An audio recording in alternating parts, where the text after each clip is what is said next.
What's going on, guys? CGG Matt back. You read the title. Today we're talking about, well, some of the news that's happened in the last, 5-6 hours now. We could start it off with maybe the most interesting thing of the night. Well, never mind. Maybe not the most interesting, but the draft lottery. All right, the draft lottery was tonight. If you didn't watch, Dallas got the #1 overall pick. Yeah, the Mavericks. Finally something good happened for them after trading Luka this season. And maybe making one of the worst mistakes in their franchise's history, they suddenly basically just clean it all up in one day. Now, that's not to say Cooper Flagg is a guaranteed Luka Doncic replacement. I'm not trying to sit here and tell you Cooper Flagg is going to be the next Luka for them. However, it makes it look a lot better. You look a lot better knowing that you will have Cooper Flagg going into next season. And now you're really talking about a real championship contender going into next year.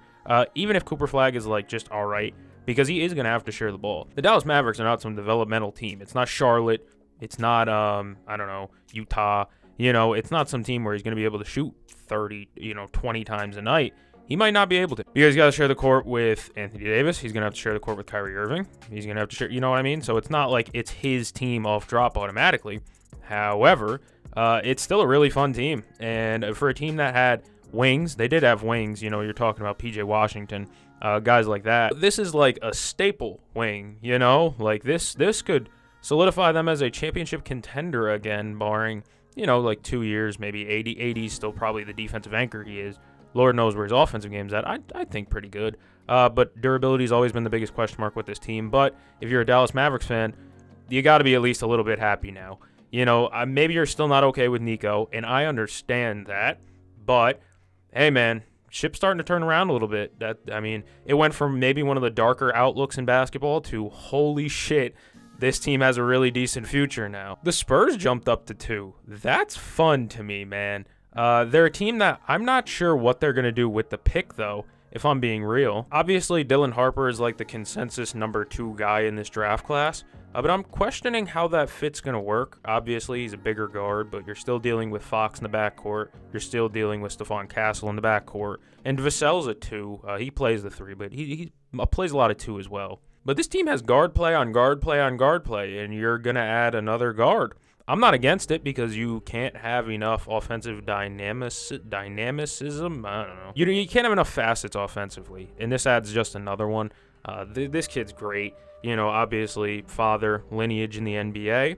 He's got good size. Overall, he's a really fun, prospect. And, the outlook for the Spurs is crazy.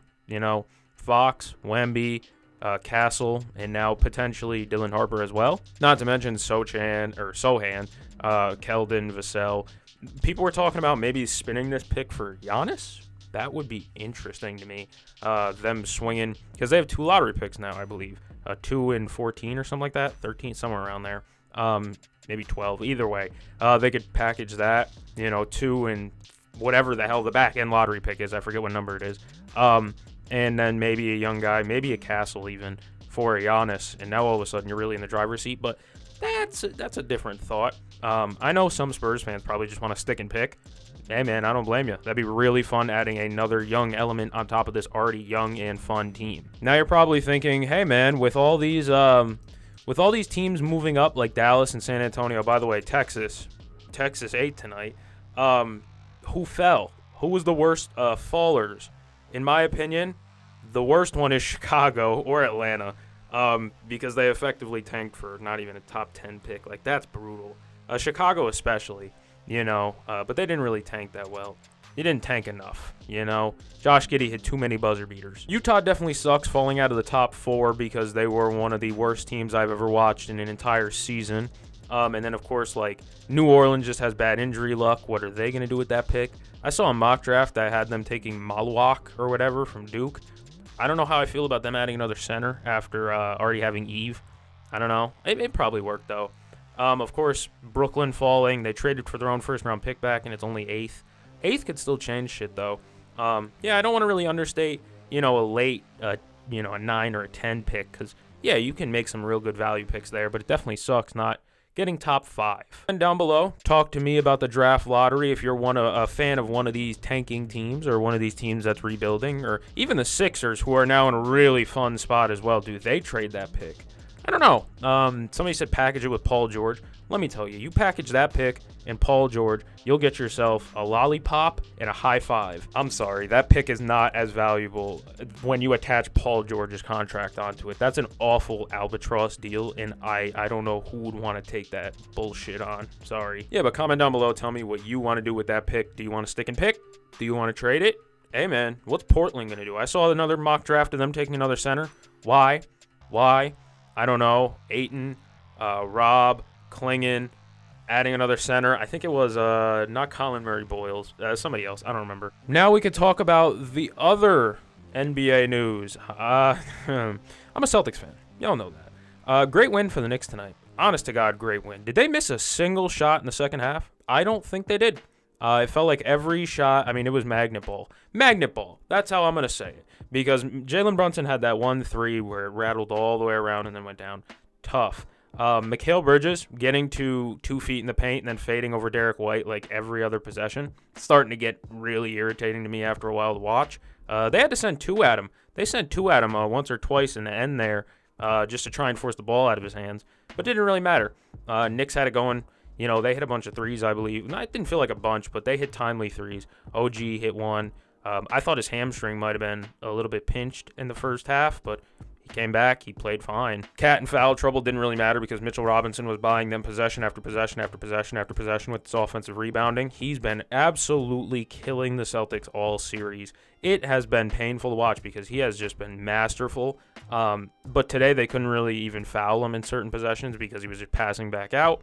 Or they didn't have him in the bonus, and you don't want to put the Knicks in the bonus when they already have a Jalen Brunson type who draws simple contact and, you know, kind of flies into the third row. So, yeah, Mitchell Robinson's put the Celtics in a hell of a bad spot. The Celtics just outright looked good in the first half. They didn't even look bad today.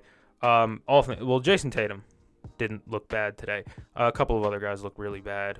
Drew Holiday was getting kind of baked, but Jalen Brunson's always going to get buckets. The thing is Tatum had it going. I mean, I saw him hit a couple of fadeaway. He hit a fadeaway, very beautiful fadeaway over OG Anunoby, I believe in the second half, maybe the third quarter of that game. The Knicks did a really good job of guarding Jaylen Brown. Anytime he got downhill, they just packed the paint. And I'm going to be honest, Jaylen Brown, yeah, I don't know. Jaylen Brown has the basic reading ability on the court of, I don't know, an 8-year-old. Anytime he was driving into multiple defenders, there was one drive specifically I'm thinking of where he got all the way to the cup, I believe, against Josh Hart, and he leaned in to try and get a layup, and Mikal was right there for maybe the most spoon-fed easy block of Mikal Bridges' career. The Knicks just play really good at crowding the ball, and that's what worked really well for the Celtics in the first half. You saw them trying to stick 3 on Jason Tatum, and Tatum was just slinging it to Derek White. Derek White was smacking his open threes in the first half, not the second half. But it was working in the first half, and then Tatum eventually kind of shot them out of that. Tatum was fantastic today. Of course, if you watch the entirety of the game, like the end of it as well, Jaylen Brown turnover, of course. But Jason Tatum goes to reach for it and accelerate to try and get the ball or to at least keep up with OG Anunoby in transition. And he goes down to the ground, and he's holding what looks like the back of his ankle. And if you know what the back of your ankle is, it's not great. I'm not going to speculate, but I'm just telling you what it looked like. And my stomach hurts talking about it. Don't like it. But honestly, that changes a lot of things for the Boston Celtics. If it is what we think it is, and I'm not going to say what I think it is, that changes the Celtics offseason outlook drastically because we already knew they were going to make changes in the offseason. I'm going to be honest. This whole team is just falling apart. Jaylen Brown, he avoided structural damage, they said, in that knee, but at the same time, you hear Richard Jefferson multiple times this series say that he's not getting lift at all. Kristaps Porzingis, whatever's going on there, I have no idea what that's about. Sickness, anemia, I don't know, AIDS.